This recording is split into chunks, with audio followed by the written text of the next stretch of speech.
अस्सलाम वालेकुम नाजरीन, मैं मोहम्मद असलम हुसैन सियासत की खबरों में आप सबका इस्तकबाल करता हूँ। गैंगस्टर से सियासतदान बने अतीक अहमद और इसके भाई अशरफ को कत्ल करने वाले तीनों हमलावरों का रिमांड बगैर किसी अहम मालूमात के इंकशाफ के ख़त्म होने के बाद प्रयागराज पुलिस अब मुलजिमीन के नार्को और झूठ पकड़ने वाले टेस्ट के लिए अदालत जाने का मंसूबा बना रही है। तीनों मुलजिमीन लवलेश तिवारी, अरुण मौर्य और सनी सिंह को 4 दिन के रिमांड के बाद प्रतापगढ़ जेल वापस भेज दिया गया। खुसूसी तहकीकाती SIT ने 15 अप्रैल को अतीक और अशरफ के कत्ल से मुतालिक तमाम मुमकिन सबूत इकट्ठा करने के लिए तीनों से पूछगछ की। सीनियर पुलिस अहदेदारों ने जो तहकीकात से वाकिफ हैं कहा कि जुर्म के मुहरिकात का पता लगाने के लिए ये टेस्ट अहम है, क्योंकि वो बार बार कह रहे हैं कि उन्होंने भाइयों को इसके लिए गोली मारी क्योंकि वो मशहूर बनना चाहते हैं। जराये ने बताया कि तीनों मुलजिमीन ने यह भी वाज़ेह तौर पर नहीं बताया कि इन्हें किसने हथियार फराहम किए और क्या कत्ल करने का मुआहदा किया, और वो प्रयागराज कैसे पहुंचे और उन्होंने दोनों अतीक का इंतखाब क्यों किया। इस खबरनामे को MS एजुकेशन की जानिब से स्पॉन्सर किया जा रहा है। Just after 10th, I joined MS, started my JEE preparation. During the phase of the preparation, I developed interest in mathematics, which is why I started to look about more opportunities in the field of maths rather than just engineering itself. So I wrote the ISI test and Alhamdulillah, I got selected. Please click the following link in description for more details. Meghalaya के waste खासी पहाड़ियों में आज यानी पीर की सुबह जलजले के झटके महसूस किए गए। ये जलजले के झटके सुबह 7:48 पर पेश आए। रेक्टर स्केल के मुताबिक 3.5 की शिद्दत के साथ जलजला आया। नेशनल सेंटर फॉर सिस्मोलॉजी ने जलजले की इत्तला दी, ताहम अभी तक किसी किस्म के नुकसान की कोई खबर सामने नहीं आई है।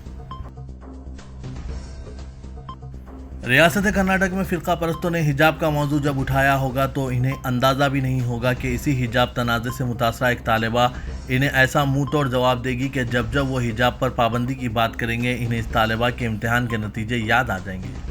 गुज़िश्ता रोज़ कर्नाटक स्टेट बोर्ड के 12वीं के नतायज ज़ाहिर हुए हैं और इनमें तबस्सुम शेख ने 98% मार्क्स हासिल करके पूरी रियासत में टॉप किया है। तबस्सुम शेख भी हिजाब के नाम पर पैदा किए जाने वाले गैर ज़रूरी तनाज़े की मुतासरा है, लेकिन उन्होंने इन मुश्किल हालात में भी वो कामयाबी हासिल कर ली है कि फ़िरका परस्तों के मुंह पर ताले लग गए हैं। तबस्सुम की इस कामयाबी पर इसके वालिदैन और कॉलेज के असातिज़ा समेत कॉलेज की तमाम तालिबात ने फ़ख्र का इजहार किया है। पुलवामा हमले को मरकजी हुकूमत की गलती का नतीजा बताने वाले सत्यपाल मलिक के बयान पर मरकजी हुकूमत का दिफा करते हुए वज़ीर दाखिला अमित शाह ने उल्टा सवाल किया है कि वो उस वक्त क्यों नहीं बोले जब गवर्नर थे। अमित शाह ने इंडिया टुडे के एक प्रोग्राम में इस बात की भी वजाहत की कि सत्यपाल मलिक से CBI की मुजव्वज़ा पूछताछ का पुलवामा के ताल्लुक से दिए गए इनके बयान से कोई लेना देना नहीं है।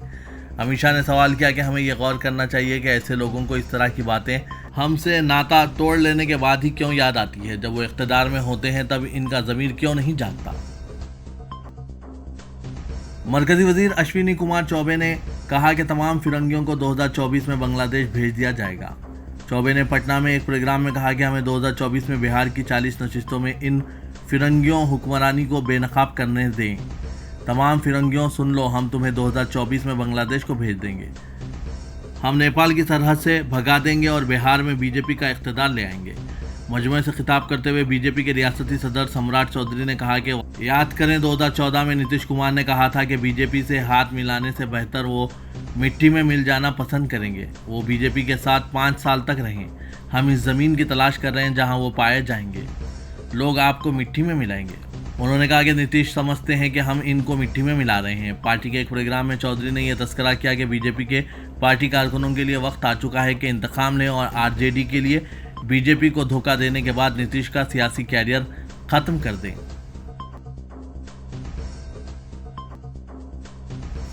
शिरोमणि अकाली दल ने कहा कि अमृतपाल सिंह ने जिस पुरअमन अंदाज में अपने आप को कानून के हवाले किया है, आम आदमी पार्टी ज़ेर क़यादत हुकूमत को चाहिए कि वो इसके खिलाफ सिर्फ कानून के मुताबिक कार्रवाई करें और बेकसूर सिखों के खिलाफ कानूनी कार्रवाई और हरासानी को फौरी बंद करें।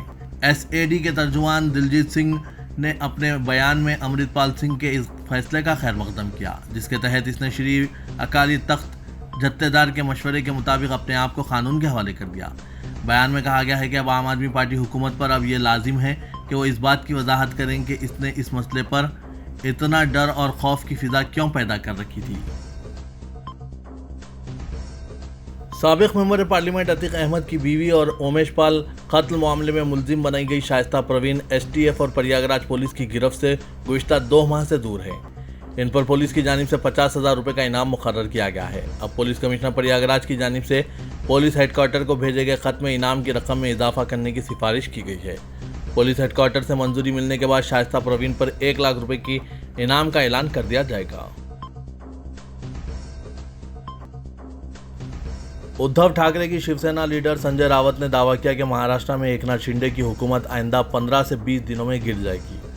उन्होंने कहा कि हुकूमत की जानिब से डेथ वारंट जारी कर दिया गया है। अब यह तय होना है कि इस पर कौन दस्तखत करेगा। राज्यसभा के रुकन संजय रावत ने कहा कि इनकी पार्टी सुप्रीम कोर्ट के फैसले का इंतजार कर रही है और उम्मीद कर रही है कि इनके साथ इंसाफ किया जाए। रावत को सुप्रीम कोर्ट से इंसाफ की उम्मीद है। सुप्रीम कोर्ट ने गुज़िश्ता माह उद्धव ठाकरे और एकनाथ शिंदे के धड़ों की तरफ से दायर दरख्वास्तों पर फैसला महफूज कर लिया था। राष्ट्र सेवन सेवक संघ के सरबराह मोहन भगवत ने कहा कि हिंदुस्तान को विश्व गुरु बनने के लिए वेद और कदीम जबान संस्कृत की जानकारी को बढ़ावा देने की जरूरत है। उन्होंने कहा कि हिंदुस्तानी कल्चर खुदामद परस्त नहीं है, बल्कि वो वक्त के साथ बदला है। ये कल्चर वो नहीं जो हमें क्या खाना है और क्या नहीं खाना है बताता हो। उन्होंने कहा कि हिंदुस्तान वेदों के इक़दार पर बना है, जिस पर नस्ल दर नस्ल अमल हुआ है। उन्होंने कहा कि हिंदुस्तान को तरक्की करना है, लेकिन अमेरिका, चीन और रूस जैसा सुपर पावर नहीं बनना है। मोहन भगवत ने कहा कि हमें वो मुल्क बनना है जो आज की दुनिया को दरपेश मसाइल का हल दे सके। हमें वो मुल्क बनना होगा जो दुनिया को अच्छे अखलाक के जरिए अमन, मोहब्बत और खुशहाली का रास्ता दिखा सके। मोहन भगवत ने यह भी कहा कि माहिरीन का मानना है कि साइंस और रियाजी के लिए तसव्वुरात सीखना इस वक्त आसान हो जाता है जब संस्कृत और मौसीकी की जानकारी हो। मरकजी वजीर अश्विनी कुमार चौबे ने हाल ही में उत्तर प्रदेश में 3 शरपसंदों की फायरिंग में हलाक सियासतदान अतीक अहमद की तायद में नारे लगाने वालों पर तनकीद की है। अतीक अहमद की तायद में नारे लगाने पर बरहमी का इजहार करते हुए मरकजी वजीर अश्विनी चौबे ने कहा कि ऐसे लोगों को देखते ही गोली मार देनी चाहिए। चौबे बिहार के पटना जिले में इस वाक़े पर अपने रद्दमल का इजहार कर रहे थे, जहाँ एक शख्स ने जुमे की नमाज के बाद अतीक की हिमायत में, जबकि वज़ीर-ए-आज़म नरेंद्र मोदी और उत्तर प्रदेश के वज़ीर-ए-आला योगी आदित्यनाथ के खिलाफ नारे लगाए। वज़ीर के बिहार के पटना में एक शख्स ने जुमे की नमाज के बाद मस्जिद के बाहर अतीक अहमद अमर रहे का नारा लगाया। अश्विनी चौबे ने इस वाक़े को अफसोसनाक करार दिया। हिंदुस्तान ने सऊदी अरब के शहर जिद्दा में दूसरी 130 फौजी ट्रांसपोर्ट तैयारों को तैयार रखा है, जबकि हिंदुस्तानी बहरिया का एक जहाज़ खित्ते की एक अहम बंदरगाह पहुंच गया है ताकि तशद्दुद से मुतासरा सूडान में फंसे हुए हिंदुस्तानियों को बाहर निकाला जा सके। वज़ारत ख़ारजा ने तफसीलात बताते हुए कहा कि हिंदुस्तानियों के इनखला के लिए एक हंगामी मनसूबा तैयार किया गया है, लेकिन ज़मीन पर किसी भी अमली इक़दाम का इन्हिसार सिक्योरिटी की सूरत हाल पर होगा। वज़ारत ने कहा कि सूडान की सिक्योरिटी सूरत हाल नाजुक है और मुल्क के दारुल-हुकूमत खुर्तूम के मुख्तलिफ मुकामात से शदीद लड़ाई की इत्तलात है। इस दौरान ज़राए ने बताया कि हिंदुस्तान वॉर जोन से शहरियों को बचाने के लिए ज़मीनी रास्तों के मुख्तलिफ इम्कानात का जायजा ले रहा है। बीजेपी के सीनियर कायद और मरकजी वज़ीर दाखिला अमित शाह ने ऐलान किया कि तेलंगाना में बीजेपी बरसर इख्तिदार आते ही मुस्लिम तहफ़्फ़ुज़ात को ख़त्म कर दिया जाएगा। उन्होंने कर्नाटक की तरह तेलंगाना में मुस्लिम तहफ़्फ़ुज़ात को ख़त्म करने का ऐलान किया। अमित शाह ने कहा कि कर्नाटक में मुसलमानों को गैर दस्तूरी तौर पर फराहम तहफ़्फ़ुज़ात ख़त्म कर दिए गए। अब आइंदा तेलंगाना में भी यही होगा। चीफ मिनिस्टर KCR का वज़ीर-ए-आज़म बनने का ख्वाब कभी पूरा नहीं होगा, क्योंकि मुल्क के अवाम ने नरेंद्र मोदी को वज़ीर-ए-आज़म के तौर पर तरजीह दी है। तेलंगाना में बीजेपी के इस्तेहकाम पर तवज्जो देते हुए अमित शाह ने अपनी सरगर्मियों को तेज़ कर दिया। कर्नाटक में इंतखाबी मुहिम के बाद अमित शाह इतवार की शाम हैदराबाद पहुंचे और चेवड़ल्ला में बीजेपी के जलसे-आम से खिताब किया। उन्होंने कहा कि KCR मुल्क के वज़ीर-ए-आज़म बनने का ख्वाब देख रहे हैं, लेकिन KCR को यह जान लेना चाहिए कि वज़ीर-ए-आज़म की कुर्सी खाली नहीं है। आइंदा आम इंतखाबात के बाद भी नरेंद्र मोदी वज़ीर-ए-आज़म रहेंगे। अमित शाह ने कहा कि KCR वज़ीर-ए-आज़म बनने का ख्वाब देखने से पहले चीफ मिनिस्टर की कुर्सी बचा लें तो बेहतर रहेगा। BRS की सरगर्मियों को दीगर रियासतों में तोसी देने के सिलसिले में महाराष्ट्र से गैर मामूली तायद हासिल हो रही है। बताया जा रहा है कि NCP, शिवसेना, कांग्रेस और बीजेपी के तकरीबन 400 कायदीन ने गुज़िश्ता 4 माह में भारतीय राष्ट्र समिति जो KCR की है इसमें शमूलियत इख्तियार कर ली है। इनमें कई साबिक़ अरकान असेंबली और सीनियर कायदीन शामिल हैं। संभाजी नगर, चंद्रापुर और नांदेड़ से ताल्लुक़ रखने वाले इन कायदीन की शमूलियत के बाद पार्टी ने मजालिस मुकामी के इंतखाबात में हिस्सा लेने का फैसला किया है। बरतानवी रुकने पार्लियामेंट वीरेंद्र शर्मा जो हिंदुस्तानी निजाद है, चीफ मिनिस्टर के चंद्रशेखर राव को मकतूब रवाना करते हुए हैदराबाद में 125 फीट बुलंद डॉक्टर अंबेडकर के मुजस्मे की तनसीब पर मुबारकबाद पेश की है। उन्होंने मकतूब में कहा कि हैदराबाद में डॉक्टर अंबेडकर के मुजस्मे की तनसीब एक अहम कामयाबी है और तेलंगाना अवाम को इस बात पर फख्र होना चाहिए। उन्होंने कहा कि डॉक्टर अंबेडकर के कारनामे और तारीख दरअसल हिंदुस्तान की तारीख है। समाज में रवादारी और मसावत का दर्ज डॉक्टर अंबेडकर ने दस्तूर के जरिए दिया है। उन्होंने कहा कि हैदराबाद में डॉक्टर अंबेडकर के मुजस्मे की तनसीब के लिए केसीआर काबिल मुबारकबाद है। जरूरी अशिया की आसमान छूती कीमतों को कंट्रोल करने में बीजेपी ज़ेर क़यादत मरकजी हुकूमत की नाकामी और कॉरपोरेट इदारों की बहबूद को अवलीन तरजीह देने पर तनकीद करते हुए वजीर सनत KT रामाराव ने कहा कि अवाम ने यह महसूस कर लिया है कि वज़ीर-ए-आज़म मोदी के कॉरपोरेट दोस्त तरजीही फहरिस्त में ऊपर हैं और इसमें मुल्क आखिर में है।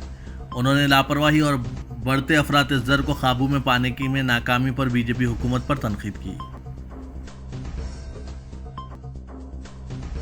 रुकने पार्लियामेंट हैदराबाद और सदर मजलिस असदुद्दीन ओवैसी ने मरकजी वज़ीर दाखिला अमित शाह की जानिब से तेलंगाना में मुस्लिम तहफ़्फ़ुज़ात बर्खास्त कर देने के बयान पर इन्हें सख्त तनकीद का निशाना बनाया और कहा कि अमित शाह ओवैसी का रोना कब तक चलेगा, खाली खट्टे डायलॉगा मारते रहते।